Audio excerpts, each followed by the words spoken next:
I recently did a video on the 7 things I love about being single. So in all fairness, let's talk about the 7 things I hate about being single. Holidays are hard, but it's not the same as making traditions, making memories with that one person. The female loneliness epidemic is a result of feminism.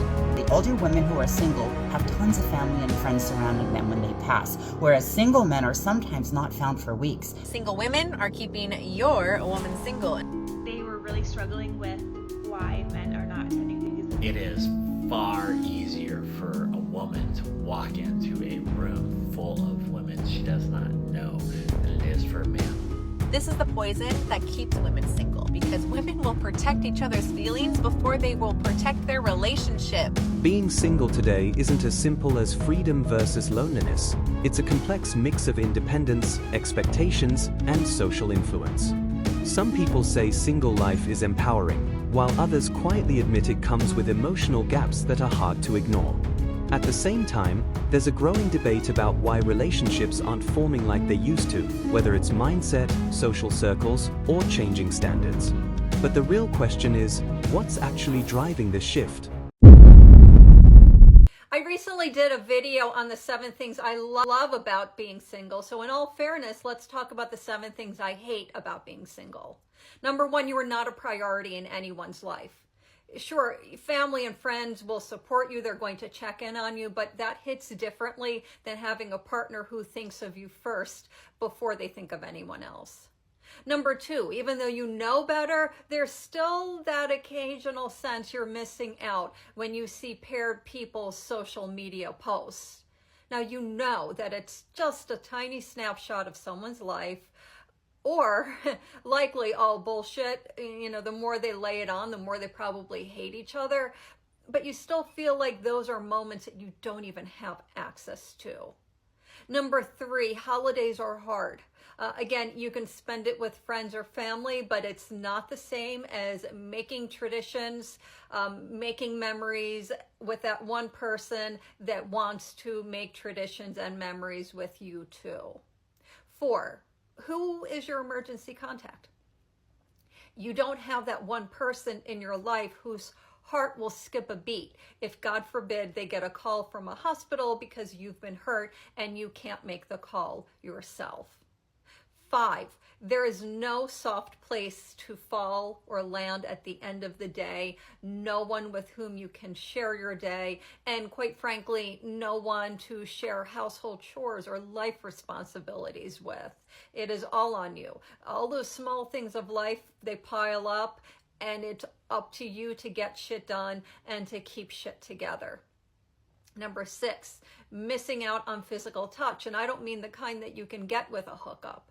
I'm talking small affectionate touches, hugs, cuddling, that close physical presence of a person. It can all be incredibly comforting. And then finally, number 7, you are often treated as less than when you're single. There's a certain status that comes with being paired. Our culture loves it. So if you aren't, there is often this view that you're damaged goods or something wrong with you. People will pity you, or sometimes they just dismiss you. So what are the things that you do not like about being single? Everything you said plus one. No one to be the strength to your weakness, and no way to contribute when your spouse is down. Stay busy. Tell me why every day I go out looking adorable, tits bouncing, skin glistening, and yet nobody ever hits on me or approaches me. Ever. Oh my god, like please. I'll take a fucking construction worker catcall at this point. Please. It's like a restaurant owner wondering why no one comes to eat at their establishment. So they keep serving bad-tasting food, extending unfriendly customer service, ridiculous high prices, and lukewarm ambience. Then blaming the customers for not wanting to eat there. The female loneliness epidemic is a result of feminism. Okay, little guy. That's not what the term is called. There's no such thing. I think what you meant was the male loneliness epidemic. Because women aren't lonely. They're just selective. There's a difference. Women have friends, support system, emotional intelligence, and standards. They're choosing peace over babysitting grown men child who thinks that basic respect is optional. Meanwhile, we've got greasy looking ones out here admitting they have zero close friends, can't express a single emotion without anger, and think that intimacy means access instead of connection. That's a clear sign of men refusing to evolve, not women failing. And the difference between men like yourself and women is that they're choosing not to settle and tolerate mediocrity, where men like you have no choice because nobody's picking you. And then we have women out here succeeding and thriving in so many aspects of life, while basic toxic men stay behind in the dust holding on to their sad, outdated ideals. Now, one of my favorite facts knowing is that statistically, older women who are single have tons of family and friends surrounding them when they pass, whereas single men are sometimes not found for weeks because they have nobody. So no, it's not a female loneliness epidemic. It's what happens when men bring nothing to the table but entitlement and then act shocked when someone doesn't sit next to them. I have never been lonely until I married and was isolated and ignored. I left that situation, and now I may be by myself, but that does not mean lonely. I got comments being like, it is so fucked up for you to say that women have to earn the ring in their relationship. But of course you do, in the same way that the man has to earn your yes to the proposal. When I ask what you bring to the table, I'm not being like, do you cook? Do you clean? Do you do wifely duties? I'm asking what you bring to the table. My sister is in kind of a non-traditional relationship where her fiance is the one who does the cooking and the cleaning and like all of really the home care tasks. And she does the majority of the actual like working a job, like a 9-to-5 and pulling in the money. That's what both of them bring to the table. Like, I don't know how many times I have to like scream it from the mountaintops. A relationship is a partnership. By the time you are entering the marriage, nothing should change except joint assets.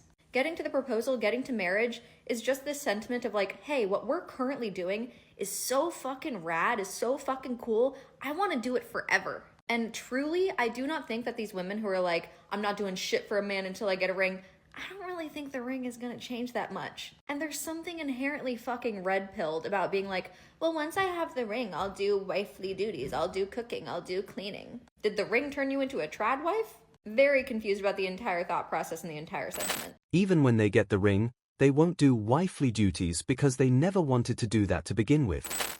They were really struggling with why men are not attending these events, and I had the same question. First, let's consider that maybe the scheduling of these events is not opportune for the type of men you're trying to attract. So make sure that's not the problem. And then I'm going to tell you another problem that I think it might actually be with the men not wanting to go to these events. It is far easier for a woman to walk into a room full of women she does not know than it is for a man to do the same thing. That's in general.